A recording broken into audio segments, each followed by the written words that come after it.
and swing. Go, go, go, go, go,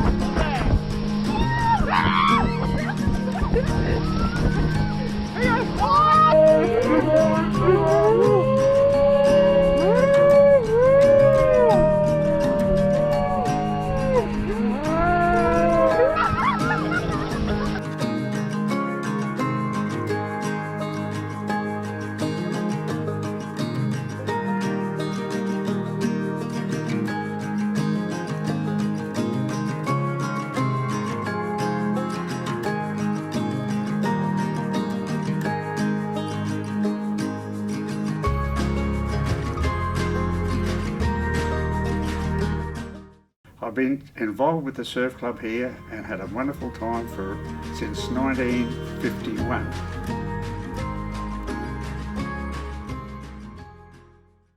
I rode bow. I was a bow, first to sea, first home. That's the old surf club before it got burnt down in the background, and the boat in the foreground is with me in the bow.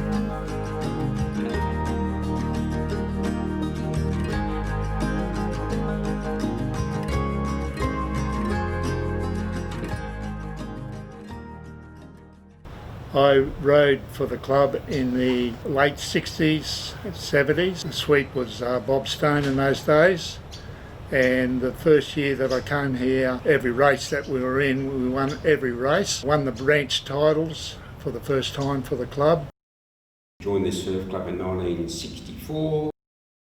First got into a surf boat in 1965.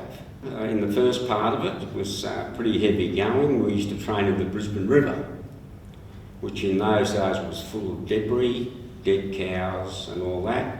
And as the junior boat crew, as we were under 18s, we got to put the boat in the water for the seniors, and then we get to clean it up after them when they went home. I joined in 1969, but I didn't start in the boats till 73. There was virtually nothing happening in that period there. And in those early years, it was the old heads that were around that we put together, the guys that had been here for a while. Some had rowed in other clubs and others were here. And as much as we had successes, and we did, there are a lot of times with a lot of hard work without that much. We did all we could, and we, as I say, we did have some results. We won quite a few races, and we were very successful. I happened to be lucky enough to row with a crew, and we ended up winning the Queensland Championships, which had been my lifelong goal. By this time I'm in my 30s, just about ready to retire, but they wouldn't let me. Once I finished rowing, I became the sort of trainer for some of the senior crews. One in particular was very good, and I used to do all the gym work in here, did everything bar sweep them in the surf carnivals. The saddest moment during that career, I mean, most of the stuff is really good stuff. So with that particular crew, we headed off to the national titles after, I think they ran third at the state. We got down to North Narrabeen, psyched up, ready to go. The flag goes up, the gun goes off, the boys jump in the boat, 5 or 6 lengths in front, straight under a wave, back on the beach. And I broke down in tears along with them. It took us forever to get the boat back up to Narrabeen, and we just were devastated. But the good side of all that was, we decided we'd go back to North Narrabeen Surf Club for a few beers, and the boys took on all comers in the World Arm Wrestling Championship. We had some pretty strong young blokes in those days, and we won. So North Caloundra, as it was in the day, won. They took on everybody, Steve Locke and Terry Barrett. Nobody could beat them. It was wonderful. So that sort of took the edge off that, but it was a really sad day after seeing all the work that some of these guys, well, everybody puts in, but they were meticulous in what they did, but you can't beat the ocean in the end. That's basically where it gets down to. Back to the surf boat side of it, you came in as a swimmer and ended up being a rower for some reason, because it was the ideal sport back in the day to something to do in the off-season for football players. And that's what most of us were at the time. In 1981, myself and a couple of others realised that this place needed new blood. We needed young rowers that we could teach themselves from the beginning to row all the same, instead of what we had in the past was a mixture of techniques and things like that. So I went along to the football club down here in Clowney and addressed these young kids, and not to my amazement, but we set a date the week later, and they came down in winter, of course, being the football season and our off season, and I had 5 young men turn up. I didn't know their ages until they arrived, and I asked them how old they were, and to my amazement, 3 of them were underage to row that year. And I said, well, look, we need another 2 at least of the right age so we can have 1 boat crew. And they said, oh, you know, and they were excited, and we put the boat in the water down there and played around for an hour, and I could see that they were dead set interested. So away they went, and one of the boys came back with his brother, and in the end we had 8 young men, 8 young guys that came down there, and I didn't realise at the time what we'd started, but it was something very special. Some of these guys are still around here today. So, when we first got the call up, do you want to come and row? We were at the local high school. A mate said, you're going down to have a row at Dicky Beach. And I said, oh, yeah, let's go down and see what it's like. And then Josh got us involved. He got us into a training program. We got going. There was a magnificent man by the name of Jerry Godwin. He was learning the sweep. So Josh took us for our first season. Stephen Davies today went on to be one of the leading sweeps in Australia, still involved. Peter Hall still rows here today. And I'm going back to the early 80s here, so you can see where we're coming from.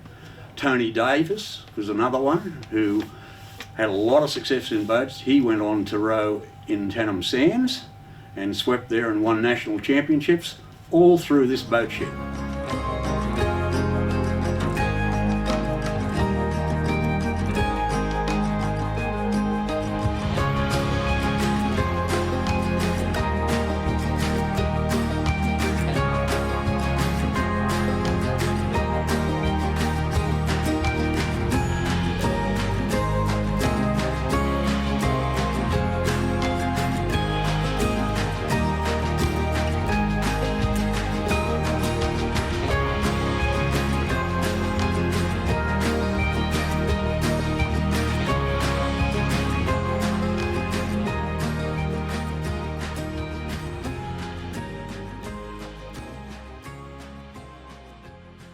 The club's had about 18 surf boats throughout its life.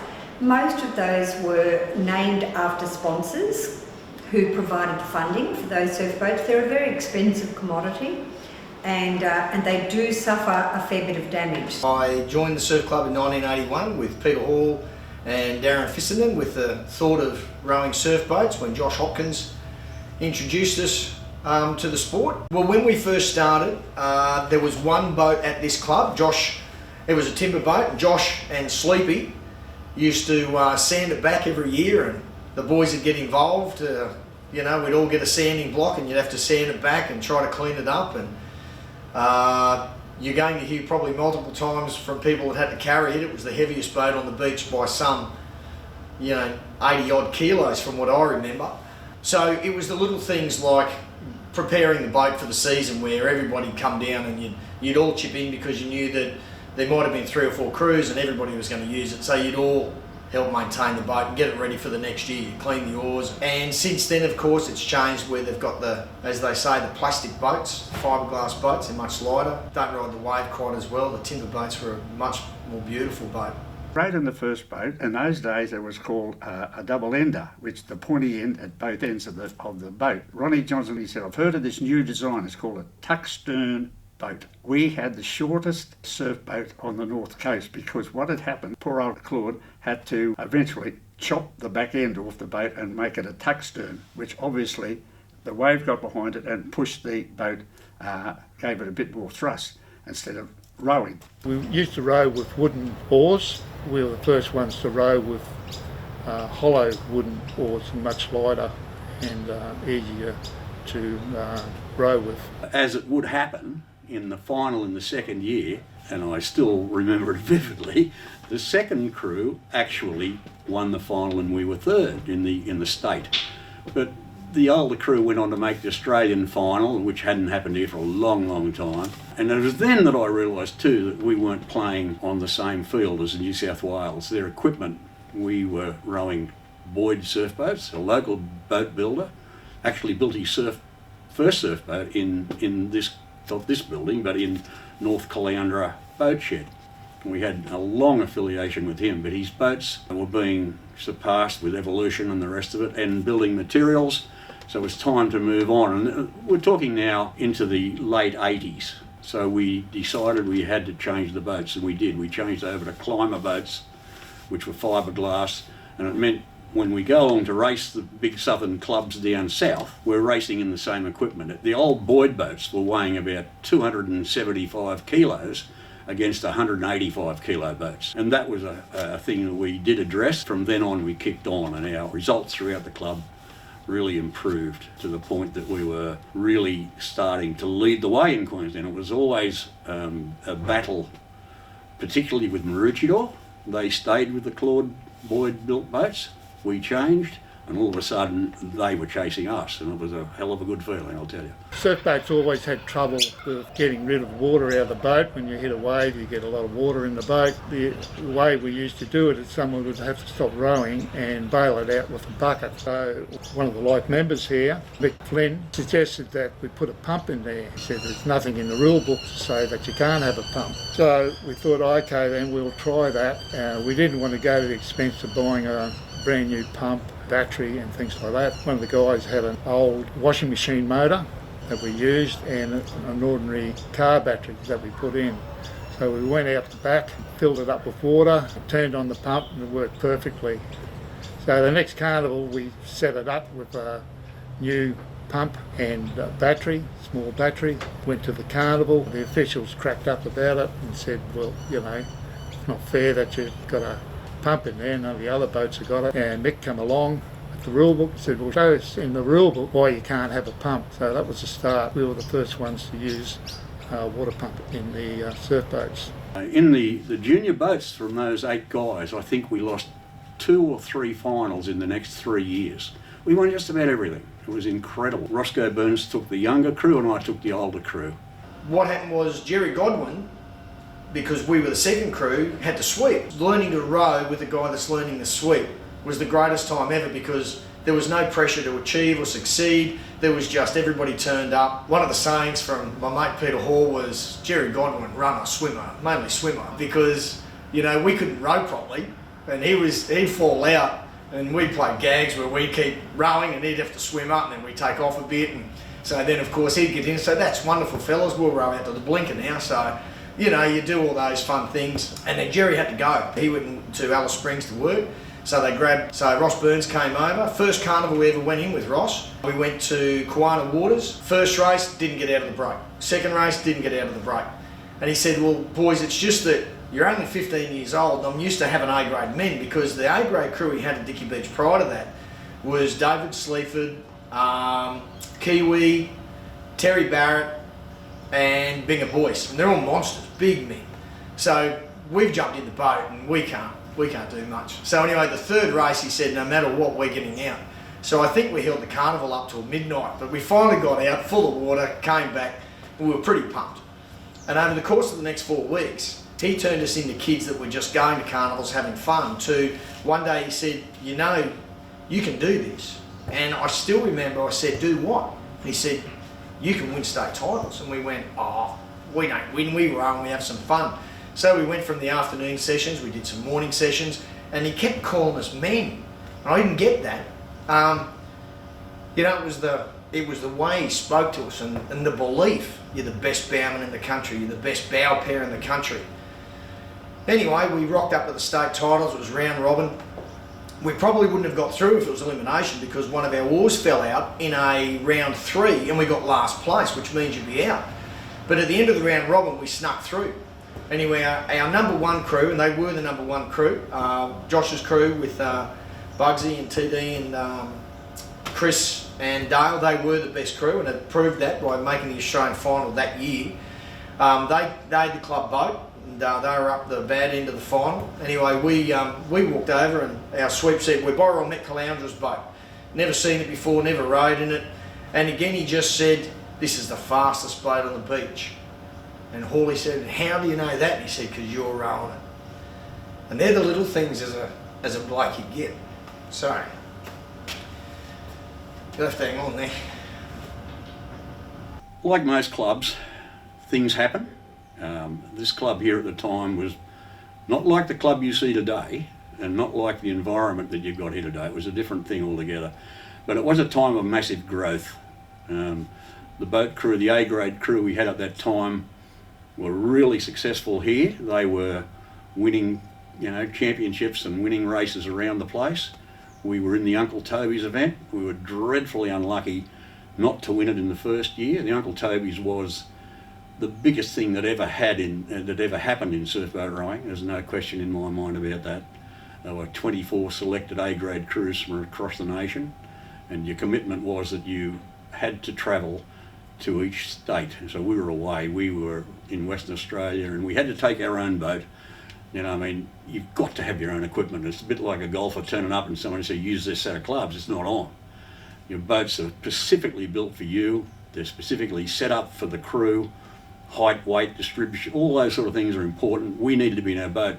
So we need to tow our boat in these Uncle Toby's around Australia. We're in the first year, we were at Norths here, and we finished third in the final, and very lucky to make it, because what happened, they took the top 8 crews out of the 24 that had qualified on points, and then there were 2 spots left out of the other 12.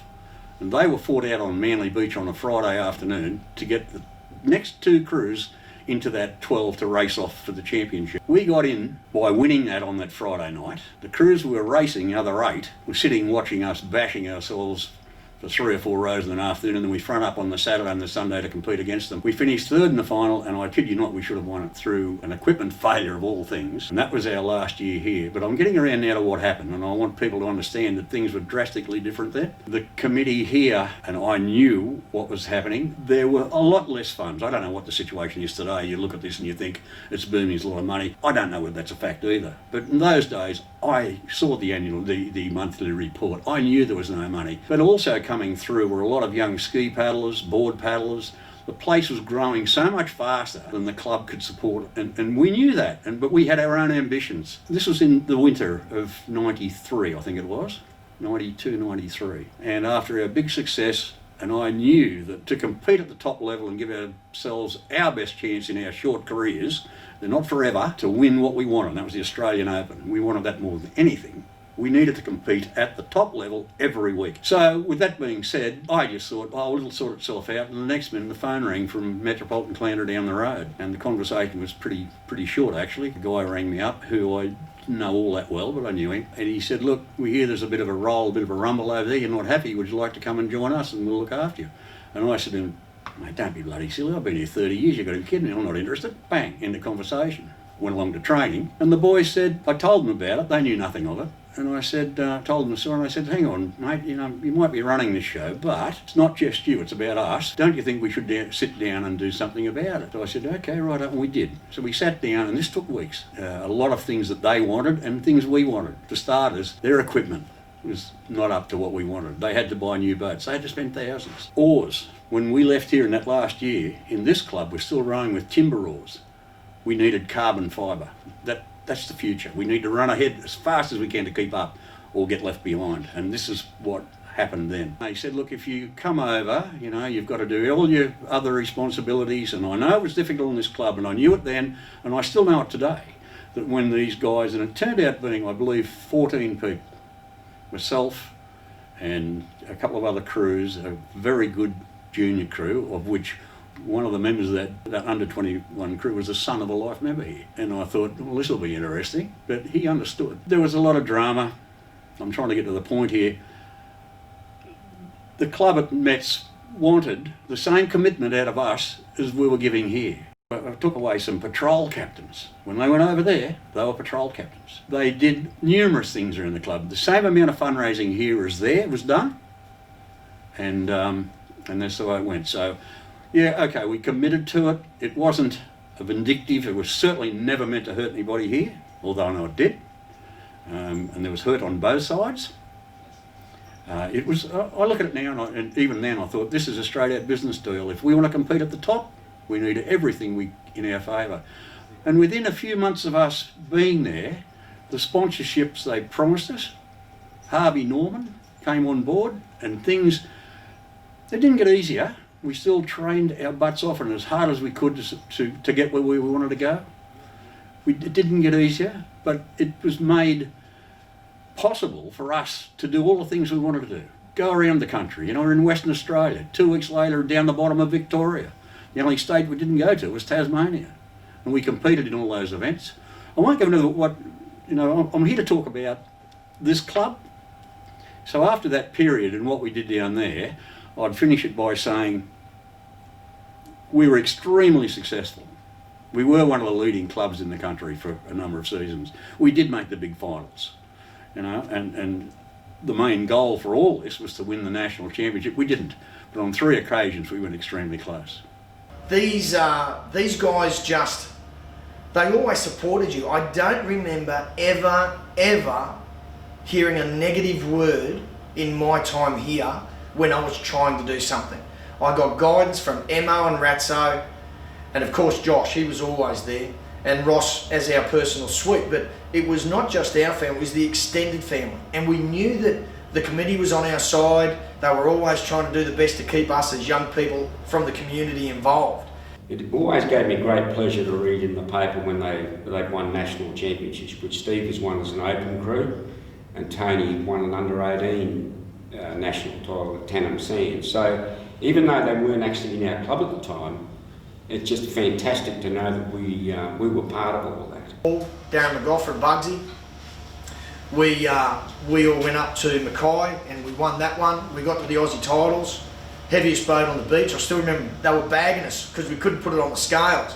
You can't row it, if you can't lift it, you shouldn't be rowing it. 325 kilo. The limit was 197 kilo. So anyway, there would have been a lot close to that. A lot of boats other than ours close to that. But anyway, I still remember we were lining up for the final. And Bernie said, "How do you think we'll go, Ross?" And Roscoe goes, "Oh, we'll win this." And he goes, "Oh, why is that?" And he said, "Because I got the best bow pair in the country." And that was specifically because Bernie and I were standing there. And that was the way he spoke to us always. It was always that way, you know, and we had a great time with him. I'm a life member here at Dicky Beach Surf Life Saving Club. I first was associated with the club in 1968, but girls weren't introduced into Dicky Beach until 1982. Well, the first recorded crew was from City of Perth in 1984. And a group of 4 girls jumped in a boat and rowed against the men in a carnival. They actually came stone motherless last, but did prove that girls could handle boats. So from then on there was probably a bit of a lull, and boat rowing for females was introduced overall in the mid-1990s. In 1994, Swansea Belmont Surf Club issued an invitational boat race to women, which was won by Gerringong Surf Life Saving Club. But North Caloundra, as it was known then, didn't actually have a crew till 1999. And that was swept by Rob Coffey, and the crew were twins, Alexis and Michaela Wavell-Smith, Carolyn Ibbott and Debbie Bradder. It wasn't until 2001 when North Caloundra had its real success, and that was with the women's crew. And bearing in mind that at that stage there was only open boat racing. There were no categories, it was just open women, because there weren't enough women crews to provide categories. Nowadays there's under 19s, under 23s, open and masters. But the crew of 2001 was swept by Robert Flood and comprised Jodie Franklin, Fiona Innes, Michelle Turnbull and my daughter Lisa Trail. From the 2001 crew, our first really successful female boat crew, they won the Queensland Championships. They made the final of the VB series and the final of the Iteration series. So those girls really provided the benchmark. They were the platform on which future crews were built, And today we have some really successful female crews who are actually world title holders. Boating for women, it's probably been the fastest growing sporting discipline in lifesaving.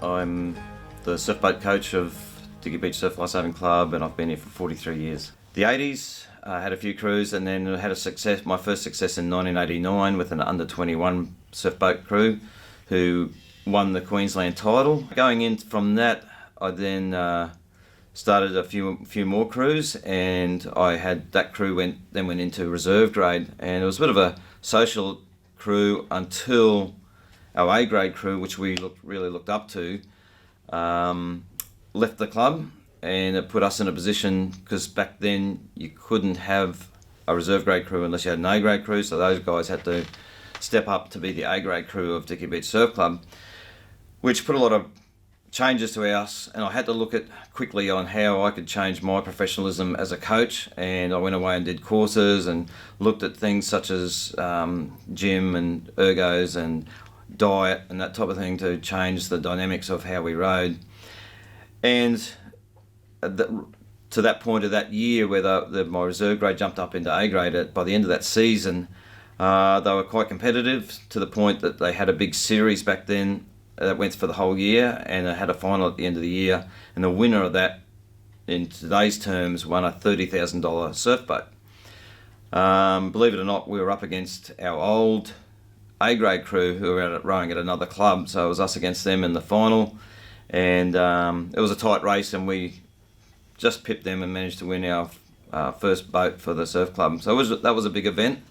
However, we didn't make the paper for that. We actually, on the same day, just before the final, we were lining up for the final, and it was down at Talabudra, and a sandbank collapsed out the back, and a lot of people were drowning. Myself and another guy whizzed out in an IRB, did the rescue, rescued 5 people, and then quickly whizzed back just in time to start the race. So we had to jump out of the IRB and jump into the back of the surf boat, and just managed to make as the gun went off, and won that race. So from that, winning the boat and getting that surf boat here in Dicky Beach, which was the VB boat, that grew our junior ranks. So we got a lot of juniors in then, and therefore we needed some more boats, which we then got sponsored Black Toyota boat.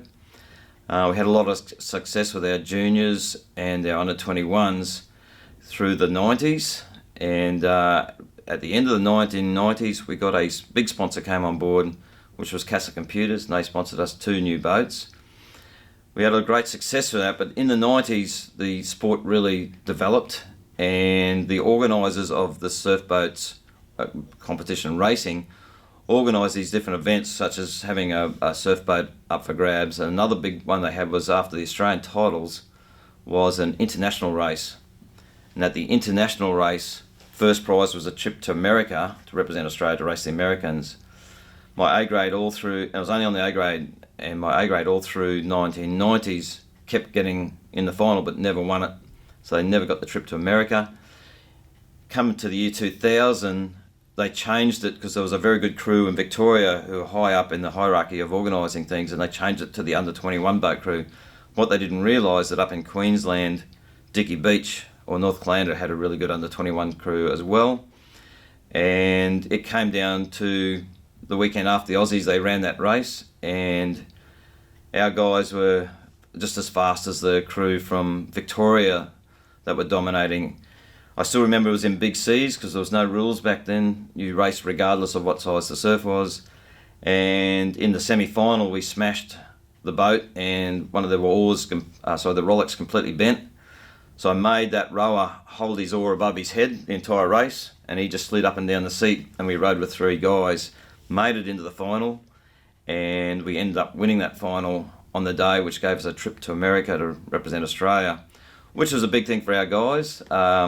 It was hard for our A grade at the time because they also won that year as well, but they got no prize. And so that was a big event for us in the early 2000s, which got more crews involved. And then we went 2 years later, I had a new A grade crew because they put it back on the A grade race, and they won the trip to America as well. So we had 2 times that we had crews representing Australia over in America to race. So that was in our 2000s. After I left, we had a few of the guys that I used to, who rode for me, tried to take up sweeping. That saw us through the 2000s. And they had 1 or 2 crews there. And then I came back 13 years later in 2016 and came back to the club. And I still remember coming back to the club because the club had sold the boats and we had only 1 old boat here and no crews. So I went to the surf sports meeting, the very first surf sports meeting for that season, and said, I'd really like to get some crews together. Have you got any junior boys for me? I'll start with them. They didn't have anyone that they could suggest, and they suggested a couple of girls that they had here that had just finished nippers and were sort of losing interest in the sport, in lifesaving, and they gave me those girls. From there, I took those 4 girls that were nippers here and we started to train them, and using my old coaching techniques and a few other things, we changed the format of their thinking and the mindset and how they train. And those girls were very successful to the point that we grew the club again. Those girls dominated the juniors for 3 years. They won the Queensland titles for 3 years, which beat our record of the club, because back in the 80s we had a good junior crew that won 2 gold and 1 silver at the junior titles, and these girls won 3 gold. So they then became a dominant crew not only in Queensland but in Australia. They were ranked number 1 in Australia for 2 years. They won the Australian Surf Rowers League title. They then went to world titles in 2018, where they won not only the junior under-19 girls final, but they also won the under-23 girls final. So they had a lot of success. They were recognised throughout Australia and New Zealand as the number 1 junior girls crew. And from that, we've now got quite a few junior girls crews coming through, and also got some dominant junior boys as well. We always knew we wanted to go to the world titles, so pretty much we trained for it for 2.5 years, and to finally get to it, the weather was quite bad and everything, so we didn't know how it would play out, but on the day we raced it was just perfect conditions, and we raced in the under-19s and the under-23s, so we had quite a few races that day, and just crossing the line in the under-19 final, our last race, it was just the most surreal feeling, and it was crazy thinking like 2.5 years have come down to it, and we did it, like we won, so it was amazing. Yeah. The dynamics of it have changed dramatically from the 80s to this year, in that we, instead of doing group training to train the group as a whole, we sit them down individually and we look at their strengths and weaknesses and develop those. And if we can develop those individually, then we can also put it together as a group. Technology's helped a lot. GPSs are brilliant in knowing what our speed and what ratings we're doing, and we can use all that latest technology as well. But I think it's my key that I've always had with my crews is to teach them how to have fun and get fit at the same. So just touch on the importance of what a crew entails. So most of my crews, they'll do 8 sessions a week, and only a couple of them will be in the boat. So we work on strength and power, but the rest is trying to get them ready for a race. And what's involved in a race is they start on a starting line with 6 other crews, and they've got to go through a process of elimination. So there'll be multiple races that they've got to do on the day, going all the way down to a final. But in a race, there's 4 positions in the boat. They all have their own seat and location, and then I'm at the back of the boat steering the boat. I talk during the race, no one else talks. So they're focused on just power on their oar, and they have 1 oar each, and they've just got to stay in time. So the key is on a start is that you actually start outside the boat in the water, and on the gun you've got to jump into the boat. Once we jump into the boat, we've got to get a 230 kilo boat up to about approximately 12 kilometres an hour as quick as we can. So in doing that, the guys are going to go into a hard lactate phase where they're rating at least 40 strokes a minute, 40 to 45 strokes a minute, and really go as hard as they can for about 10 strokes. Plus they've got waves hitting them. They can't see the waves coming because they've got their backs to the waves. So they're rowing out to sea, not looking what's coming. So I've got to be their eyes and ears. So I tell them what's coming, what to do when they're coming. So they've got to do certain things when a wave hits the boat. They've got to make sure that their oars are clear and they're not getting driven back to the beach or falling out. So there's certain things that we teach them to stay in the boat. Once we get out past the waves, we take the rating down to about 32 strokes a minute, and we try and calm them down.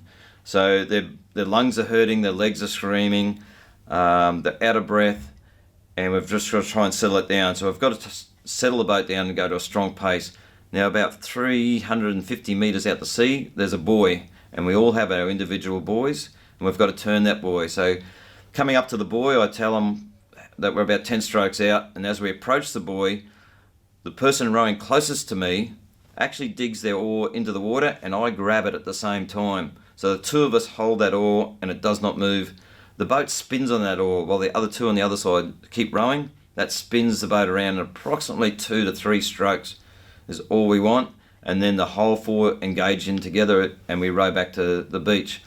Going back to the beach, now the waves are coming at them, but I don't allow them to look at them. They've got to keep looking at their oars, and I tell them when the waves are coming and they accelerate up. So we might shift from 32 rating up to 36, 37 stroke rating to catch a wave. Once they catch a wave, if it's a big wave, I've now got the issue, I've got a 230 kilo boat, plus I may have about 300 kilos of people in it that's going down a wave, and that's critical. So what I get them to do is throw their oars, we call it swing them, but actually they put the oars over their heads. Now they've got no oar in front of them, they can then run. So what I get them to do is get off their seats and run up the back of the boat, and they all get under my feet. So I'm steering the boat down a wave, they get under my feet, and we take the boat down a wave, and first across the line wins the race. The other key point is with boat rowing is harmony, and it's actually getting 4 people that may have never met each other or may be close friends, but we've got to synchronise to actually bond as a team, and I think that's one of the key points. And I had a crew in the 90s that did this. I had 2 sets of brothers, the Thompson brothers and the Miller brothers. We're in a famous crew that was here that won juniors and won under 21s. They won a lot of races. But through all that, that was in their teens, and they're now in their 40s. But through that, they stayed close-knit even after rowing. They went to America together. We raced over there. You do mad things when you're in America, and while they're in America, they got a tattoo that had a set of crossed oars with their name on it. So every crew gets a name. Their name was Natives. So they've got a tattoo with the word Natives on it. 20 years later, on their 40th birthday, those guys still come around to my place. So from that, on their 40th birthday, I went and got the same tattoo at 50 years of age. And it has become a bit of a tradition in this club, because now one of my latest crews, one of the members there have also got that tattoo.